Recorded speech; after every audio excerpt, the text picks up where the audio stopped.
Thank you again for tuning in for another interesting show with us today. As always, we are talking about health topics, topics that are important to you as well as important to me. And as you know, March is Colorectal Awareness Month, colorectal cancer or colon cancer awareness month. And so we're obviously important about talking about colon cancer since it obviously can affect any one of us. And so what better than to bring a gastroenterologist, somebody who we will learn today who will find your colorectal cancer if you have it. We have Dr. Javier Parra with us today, and he's going to talk to us about the colon and as well as colorectal cancer. Dr. Parra, Javier? Thank you for having me, Tony. It's an honor to be here. All righty. Well, welcome, and welcome to our guest. So why don't we start? Why don't you tell us a little bit about yourself and tell us what you do? So I originally from Colombia. I graduated in 1998. I came here to do some research in liver disease. Eventually became a gastroenterologist because of an earlier experience that we'll talk about in a little bit. And I practice now at Gastro Health for the past 15 years. Wow, great. So what does a gastroenterologist do? Explain to our viewers, what is it exactly that you do your day-to-day? So anything from the mouth to the anus, really. We take care of digestive problems such as reflux, abdominal discomfort, liver, pancreas, gallbladder pains, anything from diarrhea to constipation to, of course, colorectal cancer screening. And we just take care of our patients with digestive problems. Wow. All right. So what we're going to focus on, we're not going to focus on the stomach, or we're not focusing on the liver or the pancreas today. We're going to be focusing on the colon. So explain to our guests, what is the colon? So the colon is a part of your gastrointestinal system. It's a series of tubes that connects from the mouth to, in our case, Miami River, unless you have a septic tank, right? Mm-hmm. And so the colon is the large bowel, commonly known as the large bowel, and its function is to get water and salt absorbed and get some fecal matter created in that process. It doesn't absorb a lot of nutrients, but it's important for you to absorb water and salt from your nutrients and create that fecal bolus that eventually will come out. All right. So, of course, the colon is part of our intestine. It's the last part of our intestine where obviously the water gets absorbed.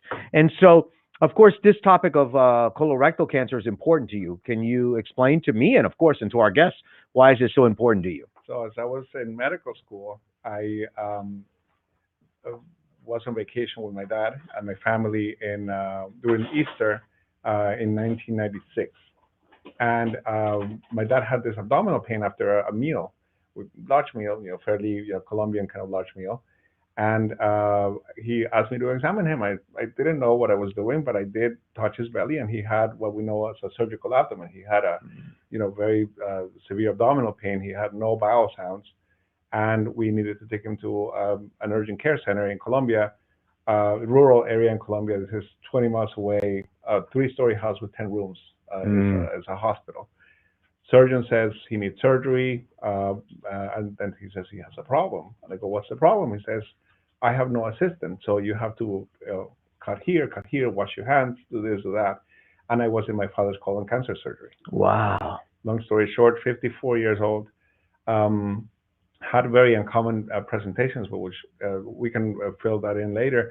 But he did have colon cancer, a complicated surgery, year of chemotherapy. He just turned 79 years old. Awesome. Thank God he's doing well. And so you were in medical school, so probably one of your early experiences in surgery and in helping in surgery with your own family. My first time in an operating room. Wow, incredible. Mm-hmm. Well, God bless your dad. Thanks. So of course, colorectal cancer impacted your father. Give us a little bit of the statistics of what colorectal cancer is doing to people in our country and throughout the world. Right. So we expect this year to have about 150,000 new diagnoses and 50,000 deaths, or around 50,000 deaths from colorectal cancer in the United States. In Florida itself, we are third in the nation. We should be third in the nation, leading in diagnosis in about 11,000 to 12,000 cases. And so that's after California and Texas. 1 in 23 men and 1 in 25 women will develop colon cancer in their lifetime. And by the time that you have to have your first colonoscopy at age 50, it's about 40% chance that you'll have a polyp. So It's important, it's prevalent, and most importantly, it's salvageable. It's you can screen for it, you can save people from it by detecting the early polyps. That's Wow. So it's obviously something common, something that we're going to see. So tell me, what type of symptoms will somebody have? What your dad had in regard to excruciating abdominal pain and what we call an acute abdomen is not what usually people present with. So what are the symptoms? And now our viewers are all concerned that they may have a colon cancer or a polyp. What type of symptoms would they be seeing? So in general, you can have some abdominal discomfort changes that don't go away.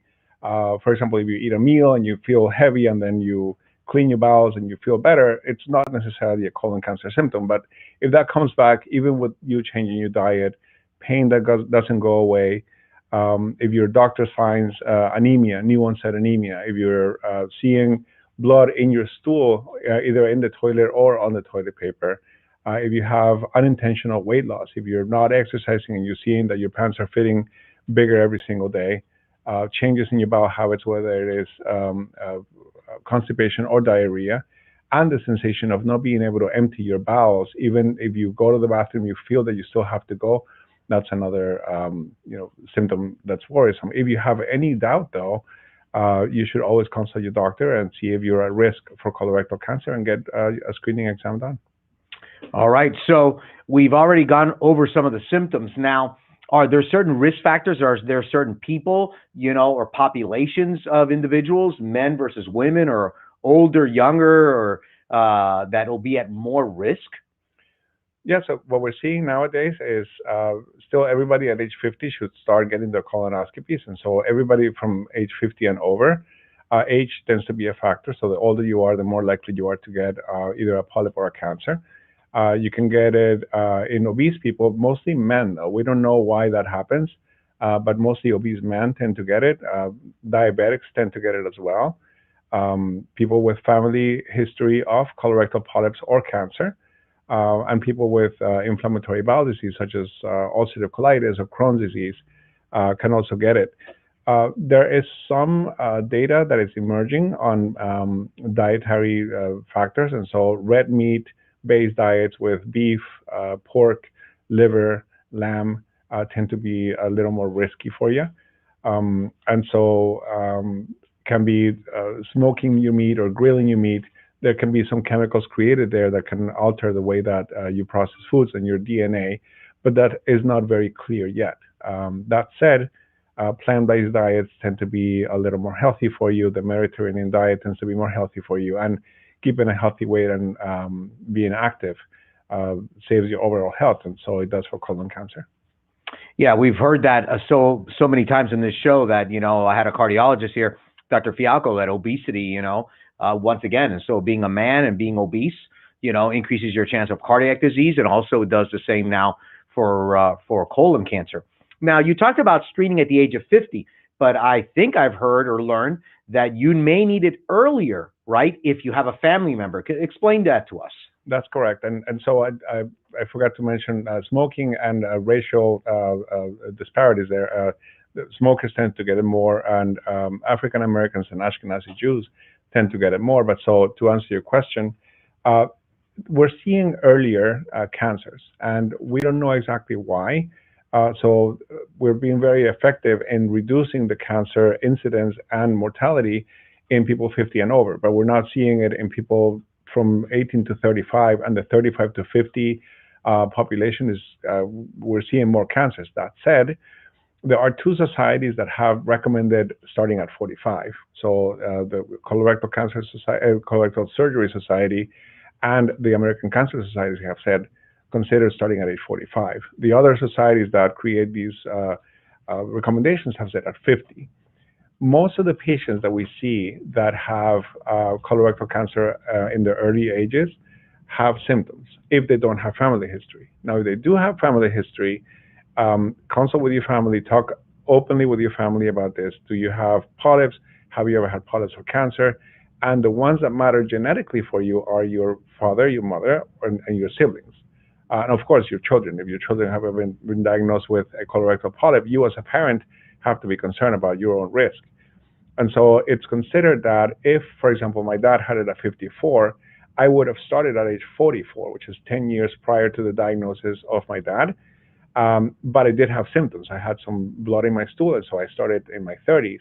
Turns out I had a polyp in my 30s. So I've been doing it every 5 years ever since.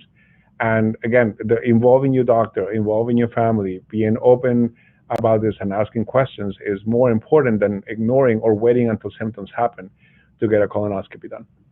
Wow. So, of course, starting early, if you have family members, is very, very important. Now, you've mentioned a couple of times about polyps and cancer. Why don't we clarify for our viewers, because obviously I understand it, but, the association between a polyp and eventually a colon cancer.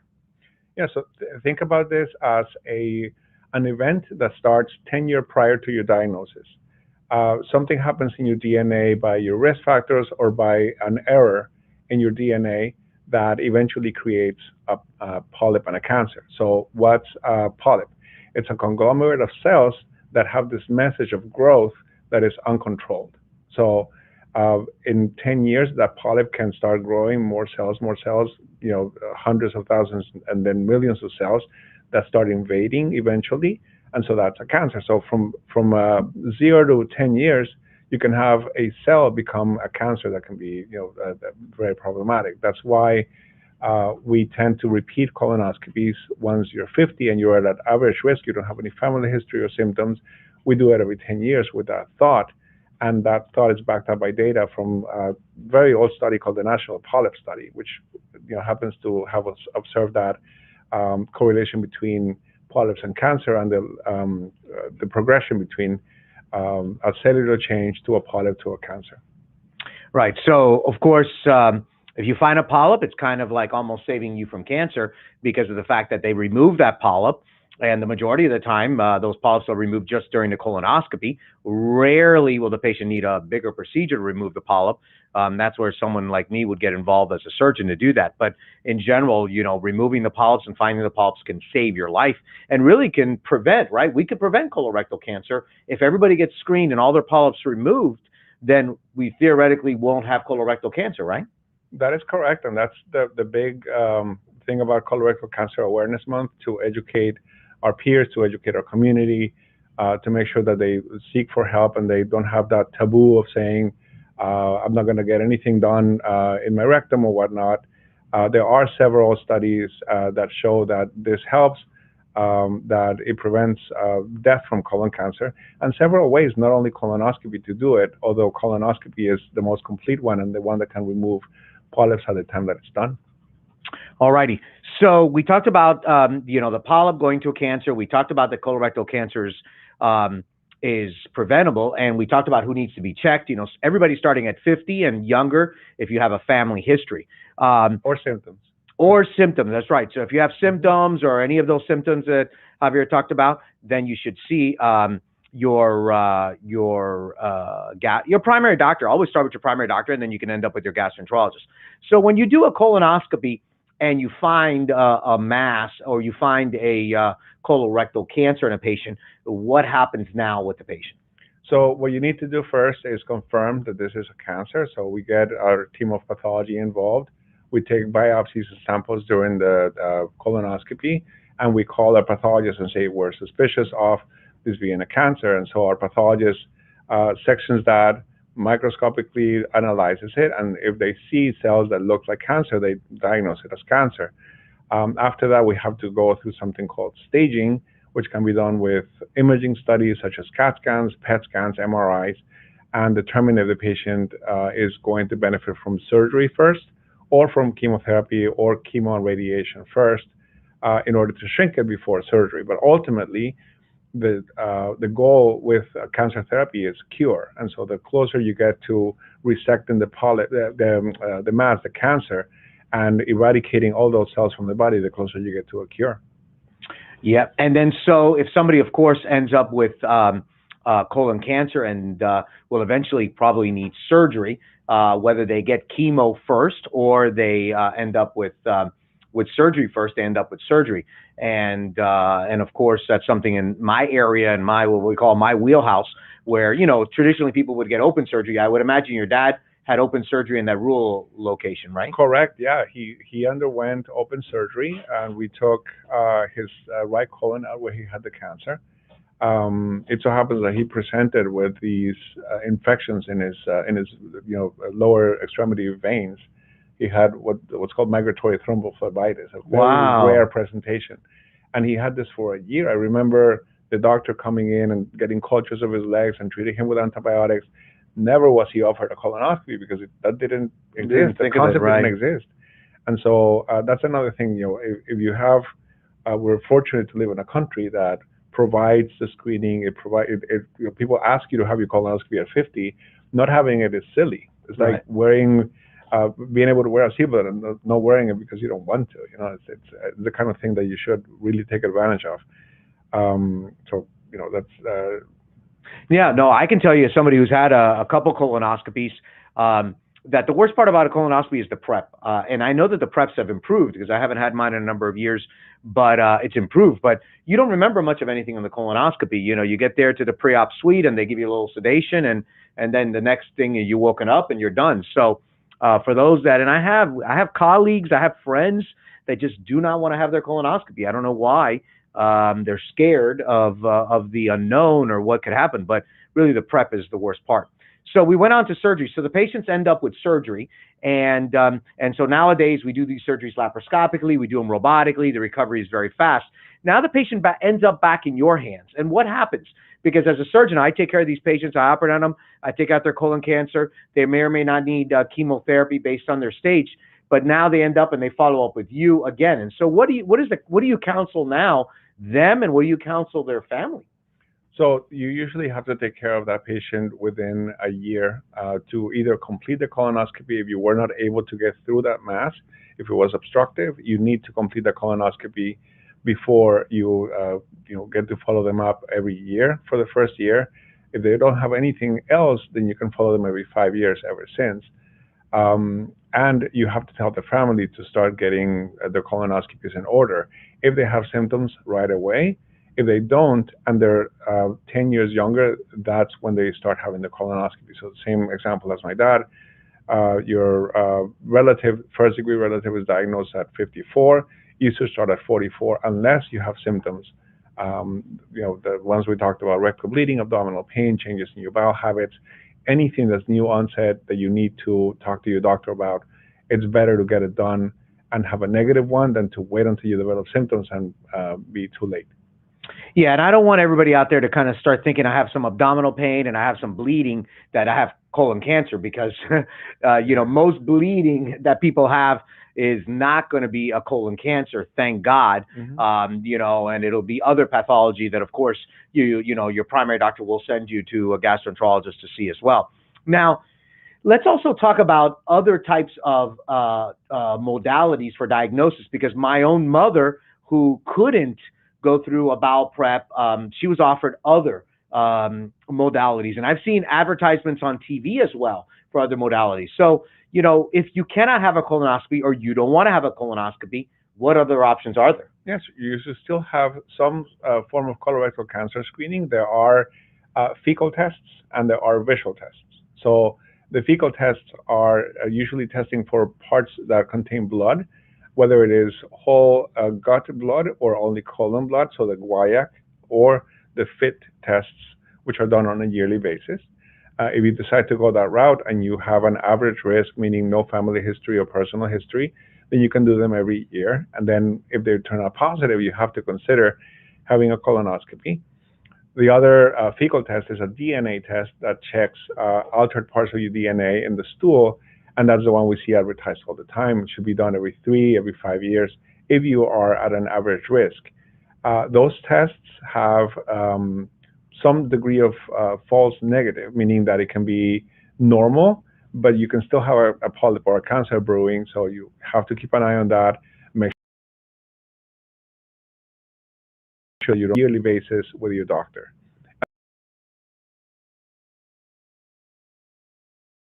Are the one that's done with a CAT scan that's called CT colonography, which still involves a bowel prep and involves a CAT scan both on your back and on your side, and it involves a tube in your rectum putting air without sedation.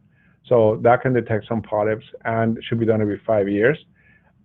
It has some pitfalls on the right side of the colon where we're seeing now more flat lesions, which is one of the reasons why we may be seeing those earlier colon cancers.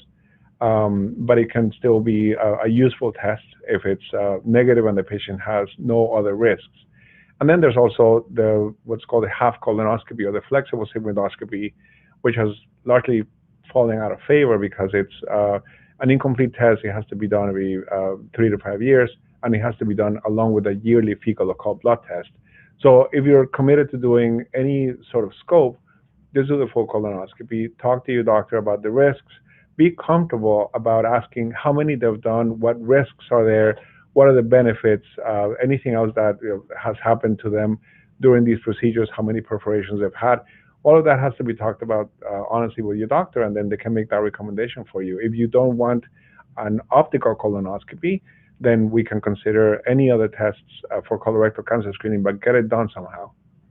Yeah, and I think the important thing is, as a surgeon and as a physician, I know that the moment you get, let's say, that CT colonoscopy, that CT scan, and there isn't any abnormality, they're going to need a colonoscopy, right? Because the CT can tell you that there's something. It's another screening tool, but why, you're going to waste your time, your effort, radiation, the uncomfortableness of putting air to eventually have the real test, right? So I think the take-home message is, get your colonoscopy, and it may save your life and it may prevent you from having colon cancer.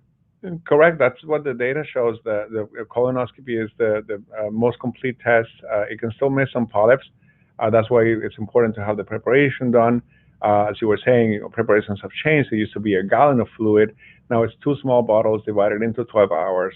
You have to still have a clear liquid diet, except for vodka, which a patient of mine did once. But so I think that as long as you can get it done and get the preparation down, we can perform a pretty good quality test and see you in 10 years. Wow, great. All right. So then the other question is, we talked about everybody who should have a colonoscopy. Who should not have a colonoscopy? Are there age limits? Because I've seen also, don't get a mammogram at a certain age, because even if we find something, or we're not going to do anything. And I'm a little uncomfortable about that because we don't have a socialized medicine program here in our country. So is there an age limit, or is there somebody that shouldn't have a colonoscopy? Right. So even though we don't have that model, we still have to be conscious of how we use the money that is given. So the United States has this Protection Services Task Force that has created these recommendations. And so anywhere from 50 to 75, you should have your colonoscopy. So depending on what they find, it's every 10 years or every 3 years or every year what the interval is going to be for you until you're 75. From there on until 85, you should have what's called an individualized approach. So if your patient is healthy, they're 80 years old, they had a colonoscopy 10 years ago, they're an average risk and in great health, you can imagine that you can give that patient the benefit of finding a cancer that will benefit from surgery, whatever treatment, and give another at least 5 years of quality of life. It's a pretty abstract calculation to make. But if you have an 85-year-old and over, or any person who has terminal disease or dementia or something else that's going to be fatal before you get to operate or save them from colon cancer, then you shouldn't do it. If you have a patient with severe heart disease, lung cancer that is metastatic to the brain, the point of doing a colonoscopy will be more risk than benefit. So it's always individualized conversations, and that's one of the reasons why we're not all changing to age 45 unless you have symptoms, because the calculation that is made is that if you're 50 and over and you have a polyp or a cancer, you can pretty much say 1 in 40, 40% of cases will have polyps at age 50. If you go to 45, you will have to screen many more people before you find a polyp, making the test more costly and less available to the public. And so even though we don't have socialized medicine, we have to be careful with the budget that we're given. And we, of course, seeing your doctor is the most important thing. to get some advice and to get other tests to see if it's justified for you to have a colonoscopy. But what you're saying is that at the age of 85, a healthy individual should not have another colonoscopy? If they're healthy and you individualize that discussion, they can have a colonoscopy. Okay. So the United States Prevention Task Force, from 50 to 75, go ahead. 75 to 85, individualize, and if they're healthy and you can make that argument in your head, then they can have it until 85. At 86, then stop. Yeah, but then my argument is I've operated on people at 90 years old from other problems, and they're healthy. I've done a 101-year-old gallbladder on a patient. So, you know, if at 86, 87, we would have found the colon cancer, you know, that patient, you know, could live to 100. You don't. It becomes even more individualized at that point, but those are patients that are really symptomatic or they have any other changes. You don't necessarily just do it for screening reasons at that age. If they have, I've seen, 87, 88, 90 years old that come in with new onset anemia, rectal bleeding. You end up doing a colonoscopy and you end up operating on them if they're healthy enough and fit enough to survive the operation and benefit from it. But the recommendation is a kind of a blanket statement, right? But our training enables us to make the decision along with the patient and their family. Yeah, I think, in everything we do in medicine, it's a balance. And obviously, we have to be good stewards of the resources that we have in medicine. And I'm the first person to turn somebody away from surgery where I think I can hurt them rather than help them. So no doubt about that. So we learned quite a bit about the colon today. We learned, obviously, that screening is very important. We know that if you have any symptoms, whether it be abdominal pain, weight loss, anemia, or blood, you should be screened earlier than 50. If not, everybody at the age of 50 should be screened. And then we learned a little bit about the polyps as well, and how polyps can convert into cancers, and that cancer is number one, preventable, because if you find a polyp, you can prevent cancer, and cancer is treatable as well. The colorectal cancer is treatable. And we hope that nobody has to have the experience that Javier had with operating on his own father, but that was an incredible experience. So any parting words or comments or suggestions for our listeners and the people watching us with regard to GI issues as a whole, or colon issues or colon cancers? I'd say listen to your body, keep a healthy diet, keep active, make sure that you talk to your doctor about all of the recommendations, not only colorectal cancer screening, but cholesterol checks, blood pressure checks, memory checks, all that kind of stuff exists and has been studied extensively, and your primary doctor has access to that information. And once you choose a colorectal cancer screening modality, stick with it. Either colonoscopy, yearly fecal occult blood testing, anything that you choose, but get it done.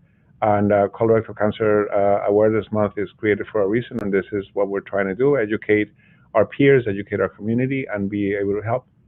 Wow. No, that's great advice. And, any symptoms you have, any GI symptoms, always see your doctor, your primary doctor, and your gastroenterologist.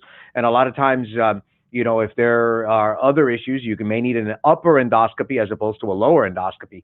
And so, the professionals in this area will guide you. And so once again, I want to thank everybody for joining us today for another issue of Miami Community Health as we bring awareness for colorectal cancer in March. And I want to thank Dr. Parra and Javier Parra from Gastro Health for being with us here today and educating us. Once again, thank you for your time and your attention. Have a great day.